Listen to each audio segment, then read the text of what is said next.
Hello everyone, welcome back to my channel. तो आज के इस वीडियो में हम देखने वाले हैं चरक संहिता सूत्र स्थान चैप्टर नंबर 23, जिसका नाम है संतर्प नियम अध्यायः। तो आज की इस वीडियो में इस चैप्टर को हम कंप्लीट करने वाले हैं। तो वीडियो शुरू करने से पहले वीडियो को लाइक और चैनल को सब्सक्राइब करना ना भूलें। तो चलिए वीडियो शुरू करते हैं। वीडियो की शुरुआत में यहाँ पे बताते हैं कि 22वें अध्याय में बताए गए षड उपक्रम, जिसको 6 उपक्रम के वर्णन के ठीक बाद अब क्या करने वाले हैं, संतर्पणीय अध्याय की व्याख्या की जा रही है। इतिहास महु मतलब कि जैसे कि पूज्य भगवान आत्रेय ने महर्षि अग्निवेश आदि शिष्यों को उपदेश दिया था। ये बस यूं ही फॉर्मेलिटी के लिए पढ़ लेता हूं मैं। अब यहाँ से चैप्टर होता अपना स्टार्ट। तो श्लोक नंबर 3 में देखो, संतर्पयति यह स्निग्ध मधुरे गुरु पिच्छिले नव अन्य नव मध्यश्च मासश्च अनुपवारिजय। मतलब कि बताते हैं कि स्निग्ध, देखो ये सारे टर्म्स को मैंने अलग अलग कर रखा है। स्निग्ध मधुरे गुरु पिच्छिले मतलब जो मनुष्य क्या करते हैं, अत्यधिक स्निग्ध मधुर गुरु और पिश्चिल भोजन करता है। और नया अन्न, जिसको नव अन्न बोला है श्लोक में, मतलब नया अन्न किसको बोलते हैं, फसल कटने के 1 वर्ष के भीतर का अनाज को नया अन्न बोलते हैं। और नई मदिरा, जिसको नव मध्य बोला है श्लोक में, ये सारे जो नव अन्न और नव मदिरा ये सारे कफवर्धक होते हैं। तो देखो हम संतर्पण जन्य रोगों को पढ़ने वाले हैं, मतलब संतर्पण से होने वाले रोग। संतर्पण किसकी वजह से होता है, कफ की वजह से होता है। तो सारी चीजें, जो चीज हम करने वाले हैं, खाने वाले हैं, वो सारे जो एट द एंड क्या करने वाला, कफ को इंक्रीज करने वाला है। अब मांसश्च आनूप वारिज, यानी कि आनूप और वारिज के मांस की बात हो रही है। आनूप देश मतलब गीले इलाकों के पशुओं, और क्या वारिज मतलब कि जलीय जीवों जैसे मछली आदि का मांस खाना। ये सारी चीजों से संतर्पण जन्य क्या होने वाला, रोग होने वाला है, क्योंकि इन सारी चीजों से कफ की वृद्धि होगी। फिर और भी आगे बताते हैं श्लोक नंबर 4 में कि गोरस गौडिक च अन्य पैष्टिक च अतिमात्रश्च, मतलब कि गौरस मतलब दूध घी, और गौडिक मतलब गुड़ से बने पुआ आदि भक्ष्य पदार्थ, और पैष्टिक मतलब होता है चावल आदि के आटे से बने खाद्य पदार्थों को पैष्टिक बोलते हैं। ठीक है, इन सारी चीजों का अत्यधिक मात्रा में सेवन करना। फिर बोलते हैं चेष्टा, देखो श्लोक में भी है चेष्टा द्वेषी, श्लोक के सारे टर्म्स मैंने इसमें लिख रखा है इसलिए मैं श्लोक नहीं पढ़ रहा हूँ। ठीक है, चेष्टा द्वेषी दिवा स्वप्ने देखो शय्या आसन सुखे। तो इसके मतलब शारीरिक श्रम और या फिर व्यायाम से द्वेष रखने वाला, मतलब ना करने वाला, दिन में सोने वाला, तथा दिन रात शैया मतलब बिस्तर पर, आसन मतलब कुर्सी पर आराम से बैठे रहने वाला पुरुष कफ जनित रोगों को आमंत्रण देता है। तो अब तक जितने पढ़े हमने श्लोक नंबर 3 और 4 में, ये सारे चीजें जो थी, आहार विहार, ये सारी चीजें थी जो कफ को बढ़ाने वाली थी, जिसकी वजह से संतर्पण जन्य रोग होते हैं। ठीक है, इसी को कफ जनित रोगों का आमंत्रण देना बोला गया है। अब आगे चलते हैं। अब देखते हैं हम संतर्पण जन्य रोगों की उत्पत्ति के संप्राप्ति यहाँ पे देखते हैं। ठीक है, यहाँ पे संप्राप्ति यानी कैसे होता है। तो इस श्लोक के अलावा बताते हैं इस आदि श्लोक का मूल संबंध पूर्वोक्त आहार विहार से, जो हमने अभी देखा है कि गुरु स्निग्ध, जैसे अब मास था आनुप वारिजे वाला, फिर गोरस और गौडिक पैष्टिक आहार विहार, ये सब सारी चीजों से जो हम देख के आए हैं, इन सारी चीजों से क्या होता है, कफवर्धक थे और कफ जनित रोग इससे होते हैं। और इन सब कारणों से क्या होता है, शरीर में क्या घटित होता है, उसका चक्रपाणी विमर्श निम्नलिखित है। उनका चक्रपाणी के विमर्श नीचे लिखे हुए हैं, उसी को बताते हैं। चक्रपाणी कहते हैं कि बिना श्रम के भारी और स्निग्ध पदार्थों का अत्यधिक सेवन करने से शरीर में कफ और मेद धातु की तीव्र वृद्धि होती है। किसकी वृद्धि होती है, कफ और मेद धातु की तीव्र वृद्धि होती है। यानी कि हम खाए जा रहे हैं पौष्टिक आहार, स्निग्ध आहार, गुरु आहार, मधु आहार, और कोई श्रम नहीं कर रहे हैं, जिसको श्लोक में चेष्टा द्वेषी अव्यायाम ये सारी चीजों से बताया है। ठीक है, इंडिकेट किया है। तो क्या होता है, इससे कफ और मेद धातु की तीव्र वृद्धि होती है। और यह संचित कफ क्या करता है, शरीर के धातुव स्रोतस, मतलब कि वही चैनल्स की बात हो रही है, चैनल्स के मुखों को अवरुद्ध कर देता है, यानी कि ब्लॉक कर देता है बढ़े हुए कफ धातु, जिससे क्या होता है, निम्नलिखित रोगों की उत्पत्ति होती है। पहले क्या हुआ, ये सारे जो हम जो देखे, ये सारे बोल सकते हो कि पॉजिटिव फैक्टर्स है। इन सारी चीजों से क्या होगा, कफ और क्या होगी, कफ और मेद की अत्यधिक वृद्धि होगी। और जब कफ और मेद बढ़ जाएंगे तो ये क्या करने वाले हैं, चैनलों को ब्लॉक करने वाले हैं, और जिससे निम्नलिखित रोगों की उत्पत्ति होगी। तो कौन कौन से रोग होंगे अब ये देखने वाले हैं। ठीक है, संतर्पण जन्य रोग आ गया है, तो इन सारी चीजों से होने वाला है प्रमेह पीड़िका, फिर कोट कंडू पांडु आमे ज्वर कुष्ठ आम प्रदोषश्च, और भी बीमारियां हैं नीचे श्लोक में, ठीक है। अभी हम ये इतना देख लेते हैं पहले, फिर आगे बढ़ने वाले हैं। तो कौन कौन सी बीमारियां होंगी, ये सारे जो है ना बीमारियां, ये सारे संतर्पण जन्य व्याधियां हैं, ठीक है। तो प्रमेह पीड़िका क्या होता है, प्रमेह तो आपको पता ही है, यूरिनरी डिसऑर्डर है। और पीड़िकाएं मतलब कार्बंकल्स को बोलते हैं। कोट वही चकत्ते हो गए। कंडू मतलब खुजली हो गई। पांडु मतलब वही अनीमिया, खून की कमी की वजह से पेलनेस जो हो जाती है। और ज्वर तो होगा ही। ये सारे जो है ना संतर्पण जन्य रोग हैं, ठीक है। कुष्ठानी मतलब महाकुष्ठ और क्षुद्र कुष्ठ, दो तरह के कुष्ठ होते हैं, ठीक है। और आम प्रदोष मतलब आम दोष। ये सारी डिजीज पैदा होंगे संतर्पण की वजह से, कफ और मेद धातु के बढ़ने की वजह से, ठीक है।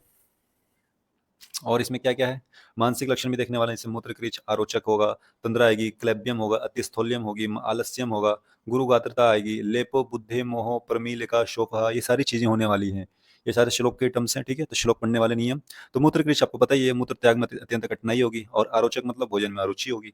तंद्रा मतलब वही हमेशा ऊँगते रहना, यानी ये जम्बाही लेते रहना, उसी को तंद्रा बोलते हैं। क्लेब्यम मतलब नपुंसकता होगी। अत्यस्थौल्यम मतलब अत्यधिक मोटापा हो जाएगी। आलस्य मतलब काम करने की इच्छा नहीं होगी। गुरुगात्रता मतलब शरीर में भारीपन होगा। लेपो बुद्धि मतलब कि इंद्रियों व स्रोतों में कफ का लेप महसूस होना, जिसकी वजह से क्या होगा, बुद्धि का भ्रम। और प्रमीलक मतलब हमेशा उदास से चिंतित रहना, उसको प्रमीलक बोलते हैं। प्रमीलक और शौफ होगा, ठीक है। तो इतनी सारी व्याधियां उत्पन्न होती हैं सिर्फ किसकी वजह से, कफ के बढ़ जाने, कफ और मेद के बढ़ जाने की वजह से। और इसलिए इसे संतर्पण जन्य व्याधियां कहा गया है। ये सारी व्याधियां हो जाती हैं।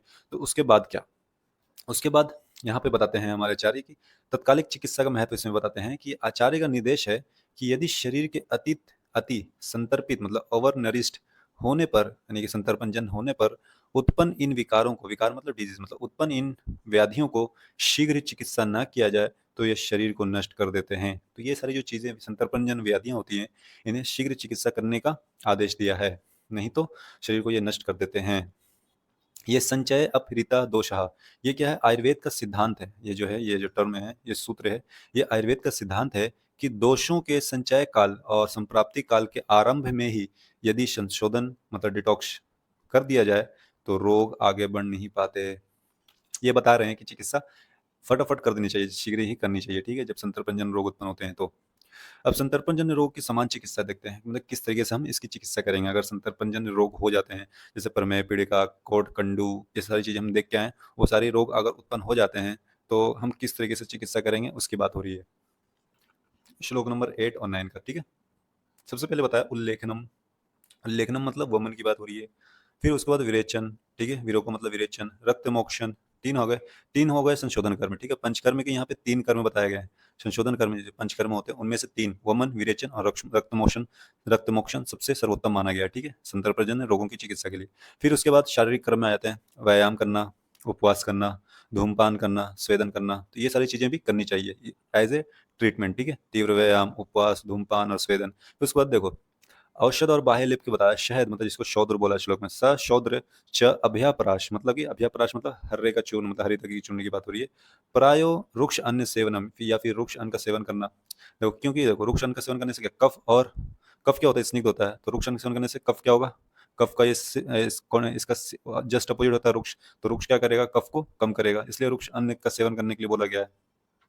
और क्या बोला गया, और इसमें देखो और क्या, कंडू कोठनाशक चूर्ण और प्रदेहों, प्रदेहों मतलब लेप का प्रयोग करने बोला है। तो इतनी सारी चीजें हम अगर एज ए ट्रीटमेंट हम कर सकते हैं, ठीक है, अगर संतर्पणजन्य रोग अगर उत्पत्ति होती है तो। फिर उसके बाद आगे हम, हमारे पास ये भी हैं, क्वाथ वात आ गया, प्रमेयनाशक योग देखने वाले हैं। तो यहाँ पे देखो श्लोक कई सारी चीजें हैं। त्रिफला आरगवदम पाठम सत्तर्पणम सवत्सकम मुस्तम सम्मदनम निम्बम और जलेन उत्क्वथितम पिबेत तेन महोदमेहाद्यो यान्ति नाशम अभयस्यतो ध्रुवम मात्रा काल पर युक्तेन संतर्पण समुत्थिता, मतलब संतर्पण से जो बीमारी उत्पन्न होती हैं उसके लिए ये क्या है, एक क्वाथ है जो प्रमेय का नाश करता है। तो देखते हैं इसका एक्सप्लेनेशन नीचे। पहले घटक द्रव्य देखते हैं किसला, ये त्रिफला अधिक्वात की हम बात करने वाले हैं, ठीक है। ये हम अभी जो है श्लोक नंबर 10 और 11 में त्रिफला अधिक्वात की हम बात करेंगे। तो इसमें देखो घटक द्रव्य देखते हैं, इसमें त्रिफला अधिक्वात में कौन कौन से द्रव्य आते हैं। त्रिफला आएगा, आरगवद आएगा, पाठा आएगा, सप्तर्पण आ जाएंगे। वत्सक में वही ये कुटच को बोलते हैं। मुस्त मतलब नागरमोथा को। मदन फल आपको पता ही है, नीम मतलब नीम के पेड़ के अच्छा पत्ते उत्ते की बात हो रही है यहाँ पे। तो उन सबका क्या करेंगे, क्या बनाएंगे, क्वाथ बनाएंगे, ठीक है। तो ये घटक द्रव्य थे क्वाथ बनाने के लिए, त्रिफलादि क्वाथ का। और फिर ये बताते हैं कि इन औषधियों का क्या करना, क्वाथ बनाना, ठीक है। क्वाथ को मात्रा और काल के अनुसार नियमित पीने से क्या होता है, प्रमेह मतलब डायबिटीज आदि रोग निश्चित रूप से नष्ट हो जाते हैं। इसलिए देखो यहाँ पे ध्रुवम बोला गया, ध्रुवम मतलब क्या होता है, निश्चित रूप से, नाशम मतलब नष्ट हो जाते हैं। तो ये जो घटक द्रव्य इसमें दिए गए हैं त्रिफला आदि क्वाथ के, इन सबको क्वाथ बनाना है, और क्वाथ को मात्रा और काल के अनुसार नियमित पीने से प्रमेह रोग निश्चित रूप से नष्ट हो जाते हैं।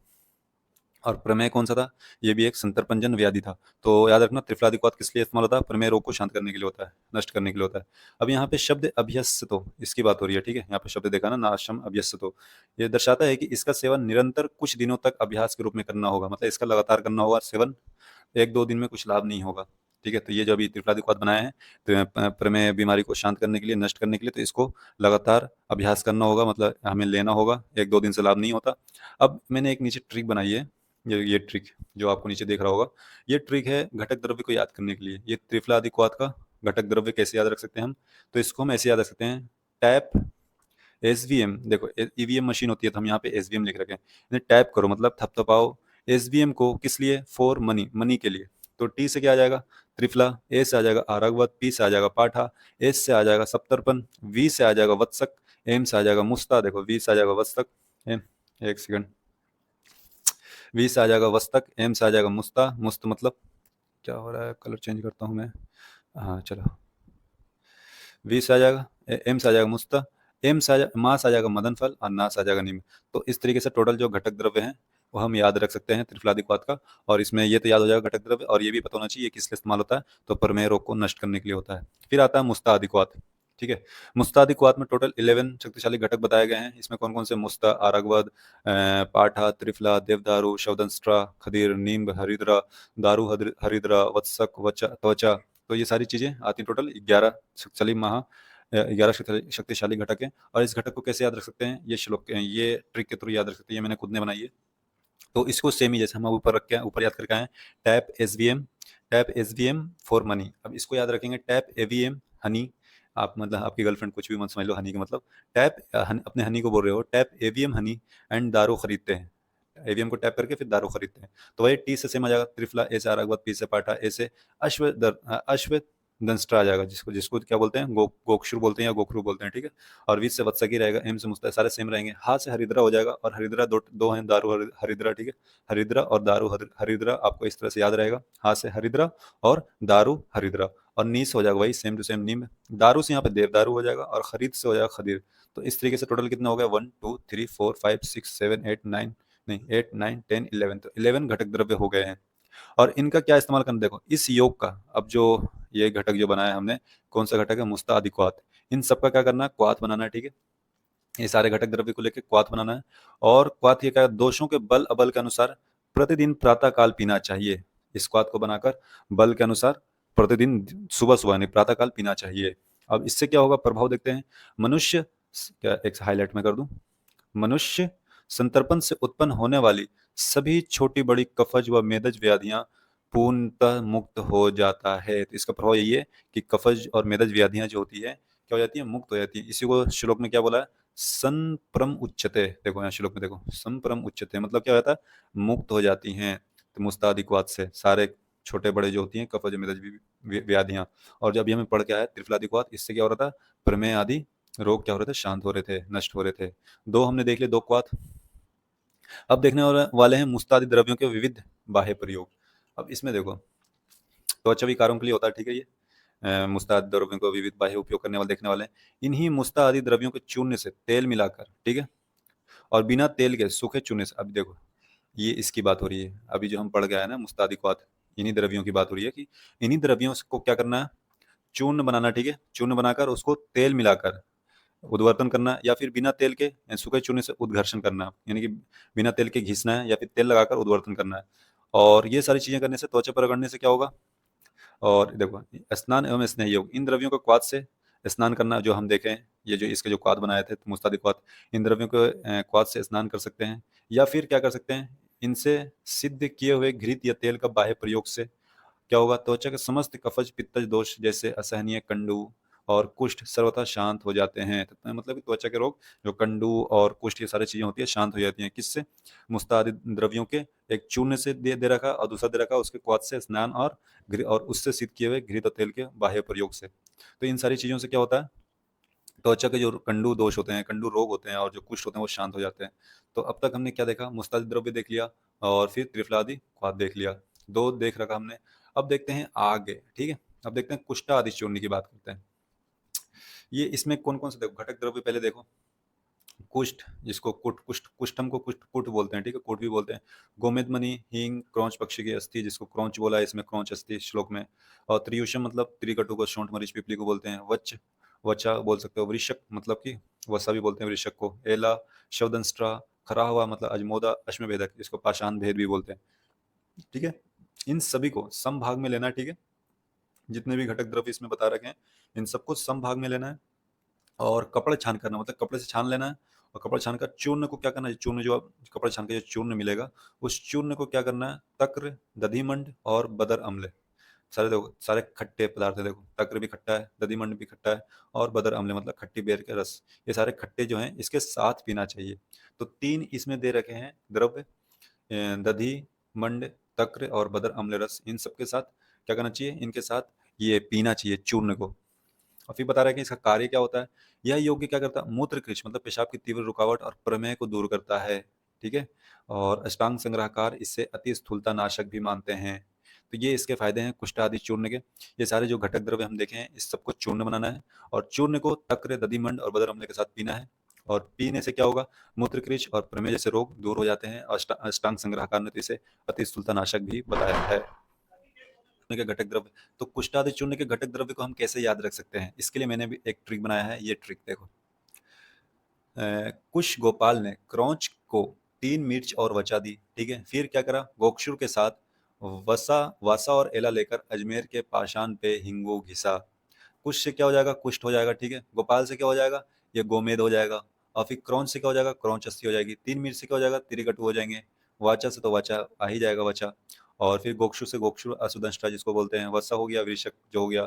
एला से एला ही हो जाएगा। अजमेर से क्या हो जाएगा, अजमोदा हो जाएगा। पाषाण से पाषाण भेद हो जाएगा। हिंगू से क्या हो जाएगा, हिंगू ही आएगा, ठीक है? तो इस तरीके से आप ये जो है ना घटक द्रव्य आसानी से याद रख सकते हो। देखो क्या था, कुश गोपाल, कुश से कुट हो जाएगा, गोपाल से गोमेद हो जाएगा। क्या करा कुश गोपाल ने, देखो कुश गोपाल ने क्रौंच को 3 मिर्च और वचा दी। क्रौंच को 3 मिर्च और वचा दी। क्रौंच को, क्रौंच से क्रौंच पक्षी, 3 मिर्च हो जाएगा त्रियुषण मतलब त्रिकट हो जाएगा, शोण मनुष्य पिपली। क्रौंच को 3 मिर्च और वचा दी, वचा दी, वचा वचा ये आ गया, ठीक है? फिर गोक्षुर, गोक्षुर के साथ मतलब शव दंष्टा के साथ क्या करा उसने, क्या शवदंष्टा के साथ वसा और एला के, एला को अजमेर के, अजमेर कहाँ गया, अजमेर से क्या अजमोदा हो जाएगा, ठीक है? अजमेर के पाषाण पे, पाषाण मतलब ये आ जाएगा क्या, अश्मभेदक हो जाएगा। पाषाण पे हिंगू को घिसा, हिंग से आ जाएगा हिंग, ठीक है? तो इस तरीके से आप इसको, इस घटक को याद रख सकते हो। अब आगे चलते हैं। अब देखते हैं प्रमेय चिकित्सा के 3 सुलभ शास्त्रीय प्रयोग। इसमें देखो सबसे पहले इसमें बताया तक्र अभया प्रयोग बताया, मतलब कि छाछ और हर्रे मतलब अभया का नियमित व संसर्गज प्रयोग प्रमेह को नष्ट करता है। दूसरा बताया त्रिफला प्रयोग, मतलब त्रिफला का चूर्ण या फिर क्वाथ में धातु का शोषण कर प्रमेह आदि विकारों को शांत करता है, ठीक है? फिर तीसरा बताया अरिष्ट प्रयोग, मतलब दीपन पाचन गुणों से युक्त विभिन्न अरिष्ट जैसे आसव अरिष्ट का प्रयोग संतर्पण जन में आदि रोगों को शमन करता है। तो यहाँ पे 3 योग बता रखे हैं, एक तक्र अभया प्रयोग, त्रिफला प्रयोग और अरिष्ट प्रयोग। तो इन तीनों से क्या होता है, ये प्रमेय आदि विकारों का नष्ट होता है, ठीक है? यहाँ पर 3 सुलभ शास्त्रीय प्रयोग देख लिया हमने प्रमेय चिकित्सा का। अब देखने वाले हैं त्रियोशन आदि मंत्र दीपन पाचन आहार के लिए। पहले देखो श्लोक नंबर 18 में हमें, तो पहले चूर्ण सामग्री क्या आ जाएगा, त्रियोशन, देखो श्लोक का ये टर्म्स सारे, त्रियोशन, त्रिफला, कृमिघ्न और अजमोदा। तो इसके घटक द्रव्य को कैसे याद रखेंगे, कृष्ण आदि मंत्र का। मंत्र मतलब क्या होता है आपको पता है ना, मंत्र में कोई भी लिक्विड जो होता है उसमें मिलाकर मत्ते हैं, मंथन बनाते हैं, तो उसी को मंत्र बोलते हैं, ठीक है? तो इसके घटक द्रव्य को हम ऐसे याद रख सकते हैं, आज ट्राई क्रीम, यानी कि आज टीम आज क्या करते हैं, क्रीम ट्राई करते हैं। तो आज से हो जाएगा अजमोदा, ट्राई से त्रिकटु और त्रिफला जाएगा, और क्रीम से क्रीमीग्नि, क्रीमीग्नि किसको बोलते हैं, वायुविडम को बोलते हैं, ठीक है? तो इस तरीके से आप इसके घटक द्रव्य को याद रख सकते हो। चूर्ण सामग्री हो गई, फिर उसकी क्या करना है, इसको इसको कपड़ छान कर चूर्ण में क्या करना, समान मात्रा में, अब जो इसके जो क्या होगा, पहले तो अच्छे से पहले चूर्ण बना लेंगे, फिर इसके कपड़े में छान कर इस चूर्ण में क्या करने वाले हैं, जौ का सत्तू जिसको श्लोक में शक्तु बोला है, ठीक है? और शहद, शौद्र जिसको बोलते हैं, और तिल का तेल, ठीक है? देखो यहाँ पे अपना ये तो त्रियुष्णम, त्रिफलम और कृमिघ्न और अजमोदक, ये तो खाली ये तो चूर्ण सामग्री के घटक द्रव्य हो गए, ठीक है? फिर मंथन करना, सक सत्तू, देखो सत्तू आ गया, तेल आ गया मतलब तिल का तेल, और फिर सत्तू, तेल और शौद्र यहाँ पे दे रखा है, ये लेना है, ठीक है। इसको मिलाना है समान मात्रा में, ठीक है, समान मात्रा में जौ का सत्तू, शौद्र और तिल का तेल मिलाएं। फिर इसे क्या करना है, इसे अगरू के क्वाथ या षडंग विधि से तैयार जल से मथकर मंथन बनाए। किससे, कौन से, या तो फिर देखो जल में डालकर षडंग विधि से जो तैयार जल होता है उसका इस्तेमाल करना है, या फिर अगरू के क्वाथ का इस्तेमाल करना है मंथ मंथ बनाने के लिए, ठीक है। और जब ये मंथ बन जाता है तो ये क्या होता है, ये मंथ संतर्पण जन्य स्रोतरोध को दूर करने में परम हितकारी है। मतलब कि वही संतर्पण जन जो व्याधियां होती है, प्रमेह, कंडू, कोट कोट, ये सब सारी चीजों को दूर करने में एक मतलब कि परम हितकारी माना जाता है। तो ये भी तृष्णा आदि मंत्र, हमने कितने सारे योग देख लिए, ये अभी हम देखने वाले देख रहे हैं तृष्णा त्रियुष्णा आदि मंत्र। ये बनाने का तरीका हमने देख लिया। आज ट्राई क्रीम, ये घटक द्रव्य हैं, इसको भी चूर्ण बना लेना है और छान कर कपड़े से इसमें सत्तू, शहद और तिल का तेल मिला लेना समान क्वांटिटी में। और मंथन, मंत्र किससे बनाना है, उसमें अगरू के क्वाथ या फिर षडंग विधि से तैयार किए जल से मत कर इसको मंत्र बनाए और इसको फिर पी लें, यूज हो जाएगा, फिर यही परम हितकारी हो जाएगा संतर्पण रोगों के लिए। अब फिर यहाँ पे और भी आने वाले, देखो वयोश आद्य सक्तु यानी कि महासंतर्पण मंत्र, और एक और मंत्र की बात हो रही है। इसमें देखो 24 घटक द्रव्य बताए गए हैं, ठीक है। और इसको याद कैसे रखना 24 के, तो इसको मैंने एक ट्रिक बना रखा है। इसको आप इस तरह से याद रख सकते हो, क्या, दो क्या है इसके अंदर, दो है त्रि वाला। पहला तो त्रिकटु और त्रिफला, तो हो गया ना, त्रिकटु त्रिफला में तीन तीन तीन तीन आ जाते हैं, 6 हो गए। फिर दो क्या है, ये बृहति और हरिद्रा। एंड देखो बृहति, दो बृहति हैं छोटी और बड़ी, फिर दो हरिद्रा हैं, हल्दी या दारू हरिद्रा। अब फिर ये तो हो गया, दो तीन वाले हैं, दो दो वाले हैं, फिर रसोई के समान है, टोटल 7 हैं। जैसे रसोई के समान को आप कैसे याद रख सकते हो, हम्म, रसोई के समान को आप इस तरीके से याद रख सकते हो, सो चित्र देखें, सो चित्र देखकर अजवाइन, धनिया, जीरा, हींग और विडंग लाया। सो से क्या हो जाएगा, सो से सोवरचन लवन हो जाएगा, चित्र हो जाएगा चित्रक, बाकी सारे सेम रहेंगे, अजवाइन, धनिया, जीरा, हींग और विडंग, ये सारे सेम आ जाएंगे, ठीक है। और फिर अब बचे मुख्य औषधियां। मुख्य औषधियों में कौन कौन सा आ जाएगी, शिल्पा अति स्थिर होकर क्या कर रही है, केबू को कटु हपूषा दिया या दी, ठीक है।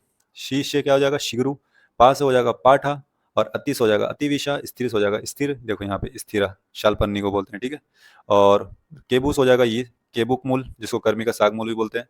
और फिर कटुस हो जाएगा ये कटुक, कहाँ गया कटुक, हाँ ये देखो कटु रोहिणी, जिसको कटुकी भी बोलते हैं। और हपूषा को हपूषा ही बोलते हैं, देखो हपूषा, हाँ ये है हपूषा, ठीक है। और ये बस टोटल हो गए ना, देखो सब देखते हैं, त्रि वाला भी हो गया, ये हो गया, दोनों हो गए, त्रि से त्रि। फिर दो बृहति, यानी ये भी हो गया, बृहति या दारू हृदय, दो दो वाला हो गए। फिर सो चित्र, सोवरचल लवन, सोवरचल लवन कहाँ है, ये देखो सोवरचल नमक हो गया। फिर चित्र से चित्रक, चित्रक कहाँ है, देखो ढूंढो, चित्रक हो गया इधर, देखो यवानी धानियक चित्रक, ठीक है। फिर अजवाइन, तो अजवाइन आ गया। फिर धनिया, जीरा, कहाँ गया जीरा, हाँ ये आ गया सफेद जीरा, जिसको अजाजी भी बोलते हैं, ठीक है।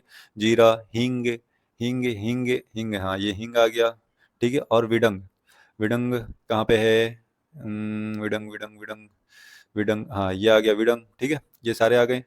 और फिर अब क्या बचा, शिल्पा, शीश शिगरू, शिगरू कहाँ, ये आ गया, पास हो जाएगा पाठा, ये आ गया।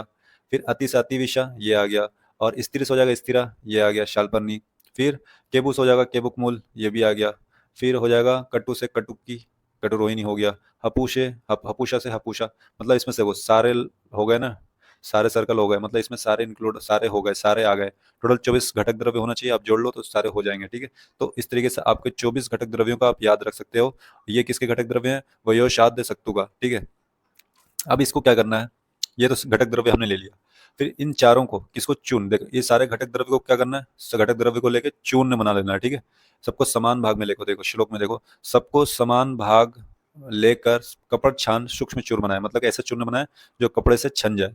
और कपड़ छान सूक्ष्म चूर्ण बना लिया, बिल्कुल दम, मतलब बारीक बिल्कुल चूर्ण बना लिया। अब चूर्ण को क्या करना है, ये देखो इसमें यहाँ पे जो है ना, इस श्लोक का जो तकनीकी पक्ष अत्यंत महत्वपूर्ण है, जिसे चक्रपाणी ने इस प्रकार स्पष्ट किया है। ये बुक में इतना क्लियर नहीं लिखा हुआ, ठीक है। ये सिर्फ मेरे ही चैनल पे, या फिर आप ढंग से बुक पढ़ोगे, विमर्श विमर्श पढ़ोगे, तब जाके आपको ये चीजें क्लियर होंगी। फिर देखते हैं, देखो अब क्या करना है, पहले अंडरलाइन कर लेते हैं।